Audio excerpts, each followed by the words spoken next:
The family of the guy accused of wanting to pipe bomb the U.S. Capitol says he left a note saying that he was staying with some friends. But his parents got a knock at the door from the feds. They had arrested Christopher Lee Cornell yesterday as he left a gun shop. Now, Cornell's father says his son is a normal kid who likes video games. I think Chris was kind of lost and he was trying to find direction, and I think he was really vulnerable. And I don't know if they got to him or what, but I just wish they would leave our kids alone. Well, the suspect, Christopher Lee Cornell, allegedly told an informant that he had contact with people overseas and had aligned himself with ISIS. CNN's Alexander Field is live for us now in the Cincinnati area of Ohio with more on the investigation. So are we learning more about this 20-year-old?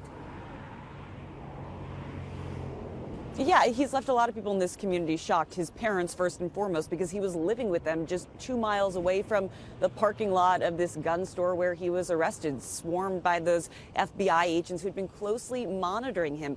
Authorities say that his plans were in their later stages. They had been tracking him, but they decided to really step in once he made those alleged purchases at this gun shop. 600 rounds of ammunition, 2 different weapons. They say that he had gone online to research various government buildings. He had also been researching how to make pipe bombs. That was integral to this alleged plot, his plan to plant these pipe bombs in the Capitol and then shoot people as they fled. His parents say they had no idea he was plotting anything. They described him as someone who was somewhat lost, living at home, working these seasonal jobs. And they do say that he had taken a recent interest in Islam, but he had never talked to them about ISIS, catching them very much off guard. And Robin, he came to the attention of authorities just last fall. He had been tweeting some things referencing violent jihad. That's when this informant flagged the FBI. The informant is someone who's having their own troubles with the law, was working to improve their legal standing. He is the one who first alerted the FBI, however, to Christopher Cornell's alleged plot here. So what are we learning in terms of, his high school history? We said he was on the wrestling team. Was he somebody who was bullied?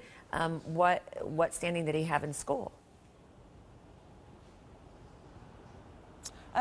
We know just that he was on the wrestling team, that he was still living at home at 20 years old. He had gone to high school, obviously, in the area. We don't know much more about his personality. We did hear from the gun shop owner about his demeanor, that nothing would have sort of raised any concerns during that transaction had it not been for the fact that the FBI had alerted them to the idea that Christopher Cornell might be coming here to purchase these weapons in pursuit of planning this alleged attack. But his parents continue to say that this is a normal kid, if not somewhat lost. They say that his cat was his best friend, and they said that he frankly hadn't even left the house in months, so they aren't sure how any of this could come together.